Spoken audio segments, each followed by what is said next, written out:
Hello, everybody, and welcome back to episode 4 of the Aberdeen rebuild. Today, we're diving straight into the transfer window and showing you some of the massive sales that have unfortunately went through on players going out, but we've also heavily invested back in the team. So let's go through them. So, starting straight off, Lazar, unfortunately, his release clause was activated by Bayern Munich. So, after he had a fantastic season last year, he's actually moved this year, which is a big shame. I would have loved to have kept him, especially with obviously such a low release clause. But unfortunately for us, it was activated. There was nothing we could do to stop this from going through. And as you can see, them 20 assists and 11 goals from last year, it's just a shame to see him go. But 19.75 million we've got from a player that we got on a free transfer just a season ago. So a nice healthy profit overall. And then Spence, his relegation, sorry, not his relegation release clause, his release clause was met by the Saudi Arabian club here. 12.75 million. Fantastic seasons when he was with us over the last 2 years. Unfortunately, when a release clause is met, there's nothing you can do to stand the player's way, especially when Saudi Arabian clubs come to approach them. As you can see, he's on £39,500 a week now, and he wasn't on nowhere near that when he was at us. So, shame to see him go, but obviously we move forward and hopefully we can get some better. We've done some better investment, should I say? Sorry. So next, Wellington, another player we've sold. I thought it was just the right time to sort of cash in on him. He's had 3 fantastic seasons with us, but just not enough goals for being a striker for me. £10.5 million from a free transfer we signed 3 seasons ago, and I thought absolutely fantastic to get that £10.5 million for him. So yes, shame to see him go, but he'll have a really good season hopefully in Saudi Arabia, and we'll see some future development from him hopefully. Next player, Matthew Hop. He's also moved to Standard Liège. I just thought, you know what, he's been here a few seasons now, and the goals just haven't sort of worked out for him. So 1.7 million for him, free transfer, so pure profit. And I thought, why not? When it came to the transfer coming in from Standard Liège. We also sold on Luke as well, so Luke didn't really feature as much for us last season, and I thought it was only fair to let him go for this year as well. Free transfer we got, and we've made 1.6 million pure profit on him as well, which is fantastic. Unfortunately for McNally, he didn't actually develop as much as I would have liked him to. Obviously, came to us, we loaned him out of Bolton, and then we've sold him to Standard Liège as well. It is just a small free of £475,000, but from a free transfer to get extra funds in from him is fantastic. And as you can see, it does have good stats, but it just wasn't for us anymore. We've moved on, and there's obviously some big, massive changes coming into effect because of these transfers.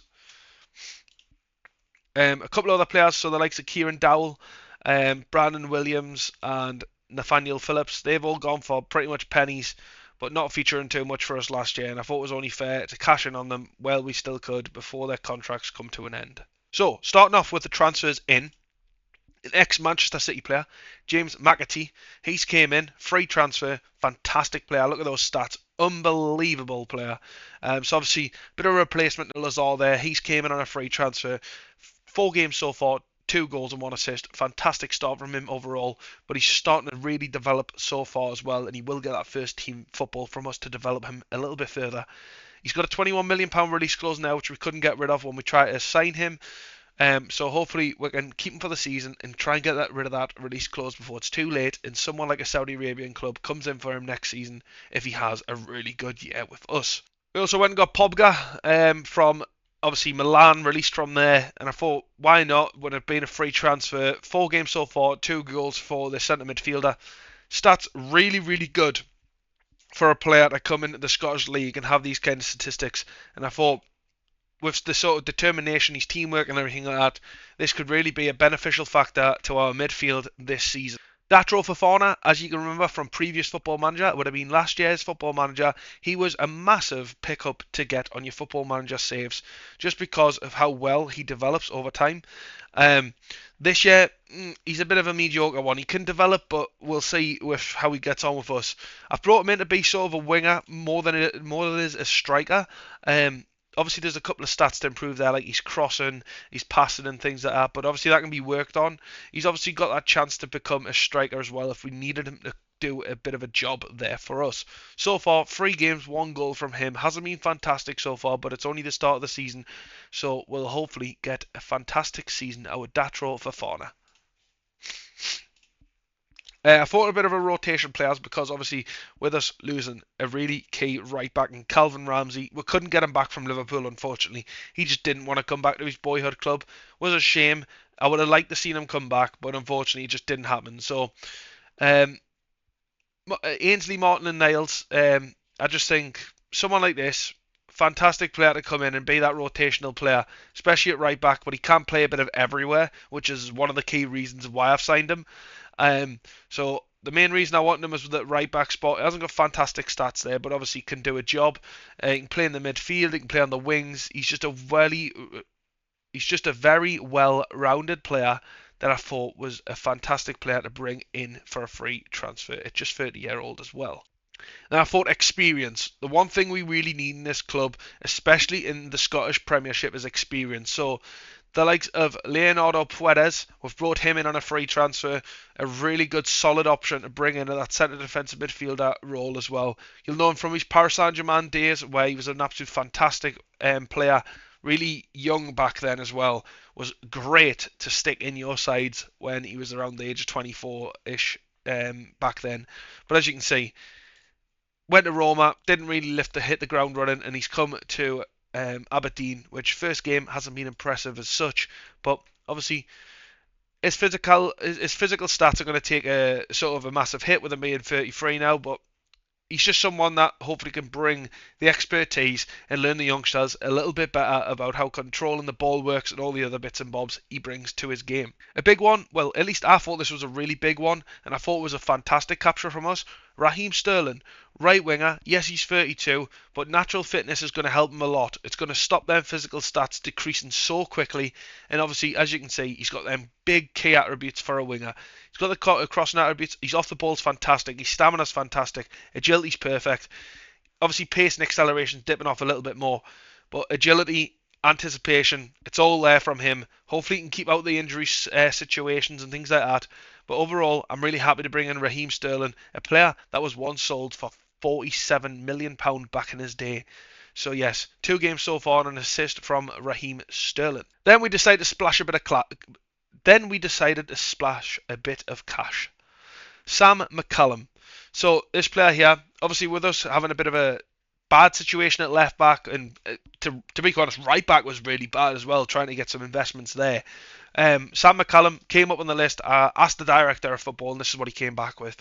So £18.5 million, as you can see, 2 games so far and 1 assist from Sam McCallum. You'll know him obviously from when he was a wonder kid back in these days at Norwich. Was fantastic back then, and this is him now. So hopefully we can get him to live up to those days. He's only 27, still has time to sort of grow as a player. But overall, I'm really, really happy to get someone like this in, and obviously it's the biggest transfer we've done so far, which is £18.5 million. It's not a free transfer, thankfully. And as I said, fullbacks were a big problem. We found this other guy. Well, I should say me director of football found this guy. Very well rounded, and didn't cost a lot. £7 million from Fortuna from Germany there. So he had a fantastic season with them in the Bundesliga 2, where he started off originally. So as you can see, 2 solid seasons in the years of 23 and 24. Went to the Bundesliga, didn't play fantastic. And then obviously they got relegated and played fantastic again. So Bundesliga 2 seems to be his level. However, Scottish Premiership, he's came in so far 2 games, 1 goal, 1 assist, 1 player man of the match, and obviously an average rating of 8, which is fantastic from him. So hopefully he'll help out with that right back position. And as you can see, very, very well-rounded stats. So fingers crossed we can see some big improvements down in the fullbacks positionings. And then centre back was a big problem as well. So we have got some really good centre backs. This wasn't the problem I did have. The biggest problem was I had a lot of players I tried to go for on free transfers in the summer window. Players like Robber and the Brazilian guy that always goes to Saudi Arabia and was getting released, try to get him in. I even tried to get Usman Diamonde. He went on a free transfer at one point, but for some reason, obviously one reason or the other, Paris Saint-Germain was obviously his preferred destination. We tried another few things, so like Anthony, the previous player of Manchester United, tried to get him in. We had him on trial. He was fantastic for us. Unfortunately for him, Porto beat us to him. There was a lot of different players that we tried to get, even João Cancelo, because I thought he would have been fantastic, both on the right and left back positioning. But unfortunately, once again, Porto just needed him, and Porto got him. So big upset from them. But obviously, in the end, we got tossing here from Chelsea, fantastic player. Obviously, you'll know him from his Fulham times. Really good player. He comes in on a loan from Chelsea. We've got the optional buy in there of £7.5 million. Should he be fantastic for us? And we decide to activate that. But as you can see, fantastic overall. Aggression I would like to have been a bit higher, but obviously we can't dictate everybody's stats.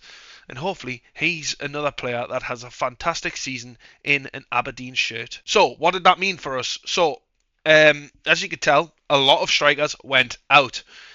This meant I went with a very familiar tactic in regards to this Aberdeen side. If you haven't seen the Ipswich rebuild, we used this tactic on the Ipswich rebuild and it worked really well. And I thought, right, it's time to bring it in Aberdeen and see how we get on. So if we go to pick the team with the best XI without restrictions, you can see this is how we would line up. So you've got Pellegrini up top, McAtee in the shadow striker role, Sterling on the right, then you've got Oscar in the middle. Then you've got O'Brien, Pobega at CDM. Then you've got McCallum, the new right back there. And we've got Humphreys and Holgate at centre backs. For some reason, Tadibo doesn't go in, but I'm guessing that's basically because he hasn't had much game time at Chelsea, which means he's not naturally match fit.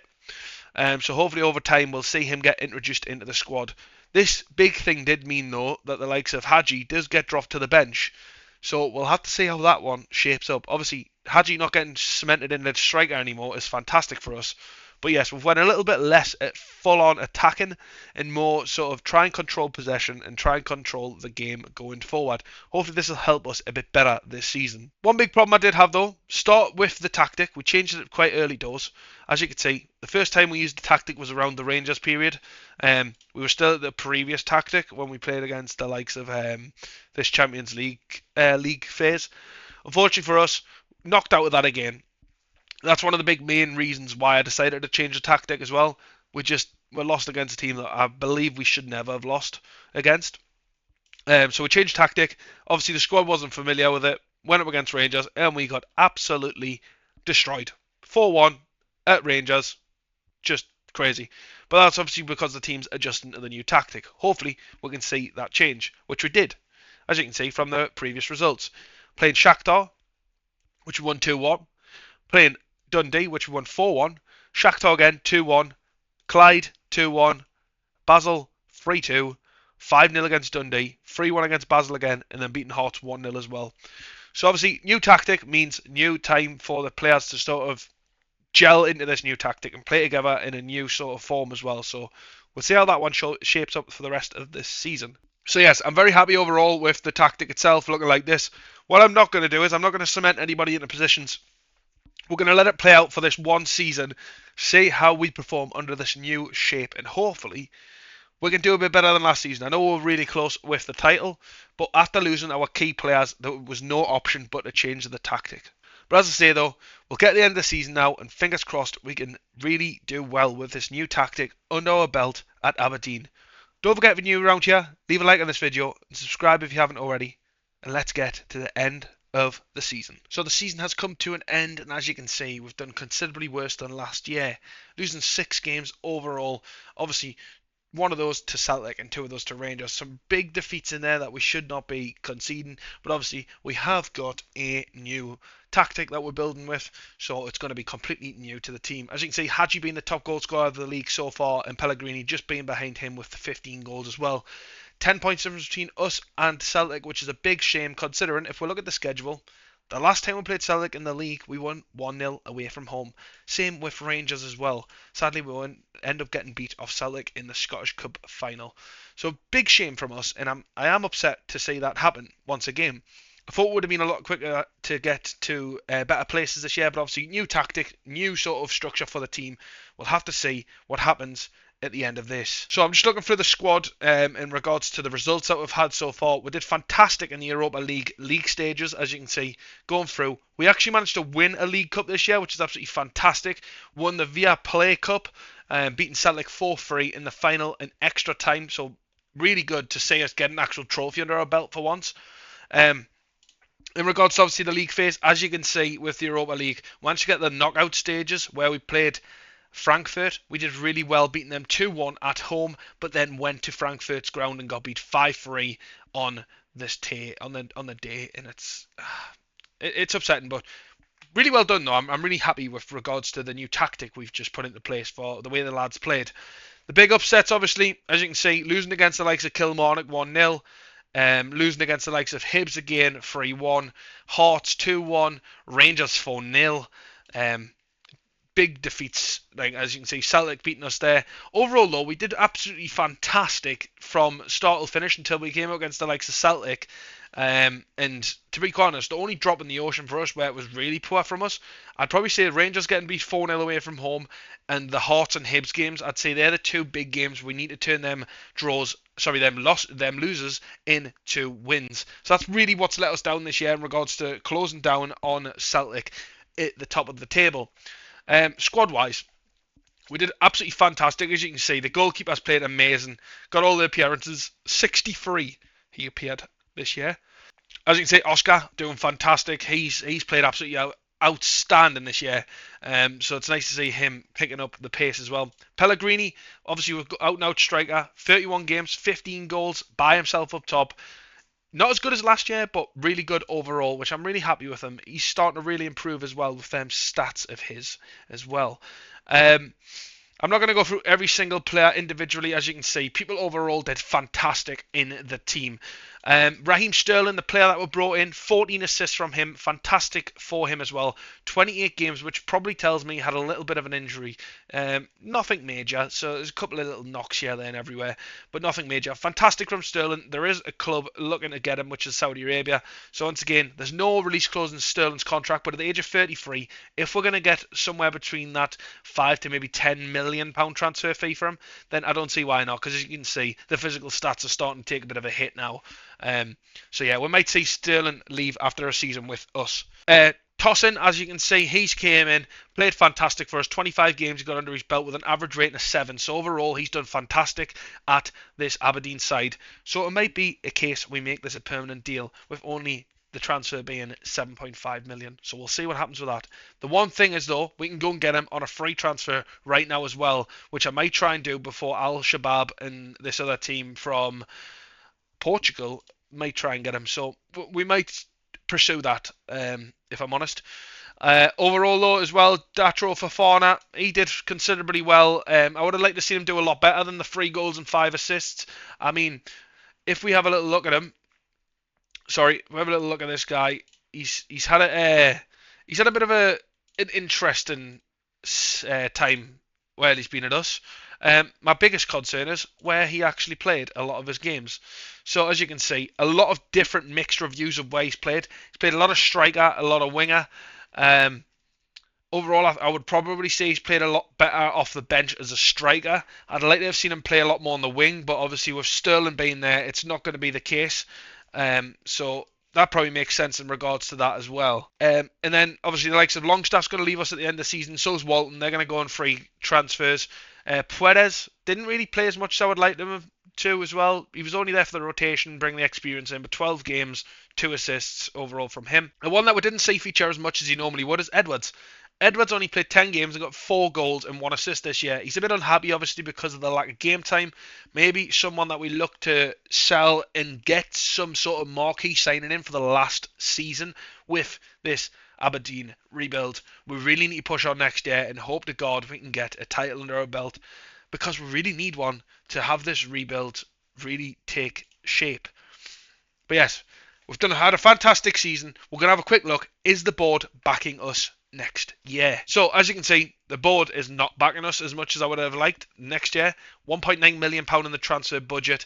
I mean, overall, they've gave us an alright wage budget, so we'll have to see what we can do in regards to players we'll bring in for that fee. We're going to highly hope on big transfer fees coming in and hope to God that we see some sort of movement with the amount of transfer budget we can spend next year. Director football is going to be really key for us come next season with some recommendations from him. But yes, overall, I am really happy with how we've finished. I know we haven't won the league, but a big, massive 18-point difference between us and third place Rangers. And obviously, we'll get the chance to play in that Champions League phases before we get through to the actual group stage themselves, which will be hopefully a lot better for us next year, depending on the teams we get drawn against, obviously. But yes, thank you everybody that tuned in today. I hope you've had a fantastic time enjoying this episode. And don't forget, if you're new around here, hit that subscribe button, and I'll leave a link down in the description as always to the link to all the playlists that we do in regards to the rebuilds we've done so far. We did a one previously with Ipswich, this one's with Aberdeen. The next one, we are putting the vote up after this episode to who you'd like to see us do a rebuild on next. The leagues will go out thick and fast. So yes, thank you very much for tuning in, and until next time, take care and bye for now.